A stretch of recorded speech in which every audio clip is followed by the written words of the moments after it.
Hey, this is Joe from the Adult Services and Acquisitions Department here at the Livingston Public Library, back with another installment of Joe's Jukebox, and I'm very excited to announce some new additions to our collection of musical materials.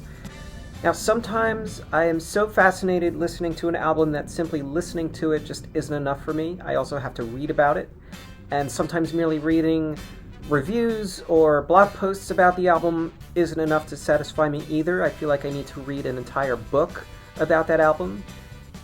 That's why I am so grateful for the existence of Bloomsbury's 33 1/3 book series, in which each book is dedicated to one notable musical album.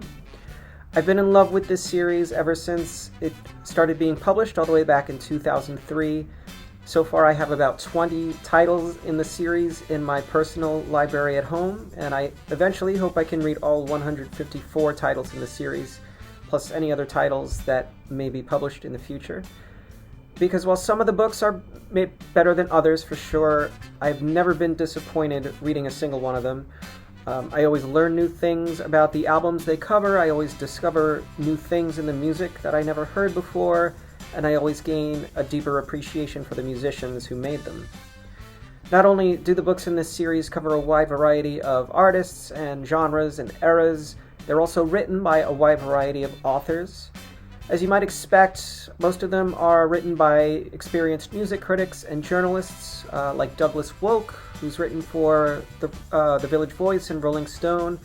He wrote this 33 1/3 book on James Brown's Live at the Apollo album. Some of the books, though, are written by actual musicians, like this one on Lou Reed's Transformer, which was written by indie rocker Ezra Furman.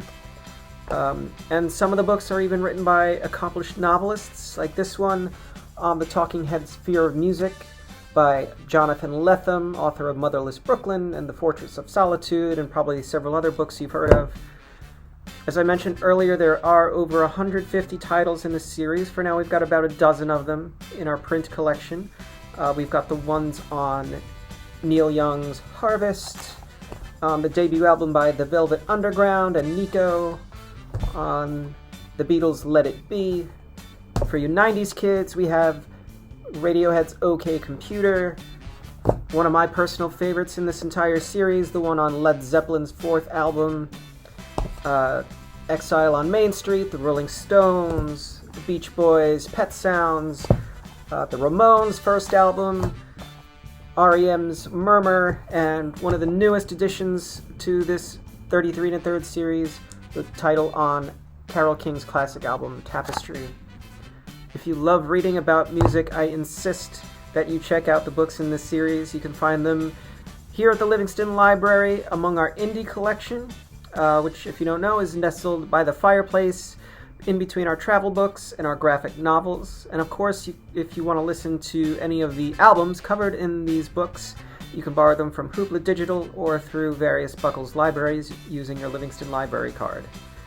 Well, that's all for now, but until next time, remember, the band in heaven, they play my favorite song. Play it once again. Play it all night long.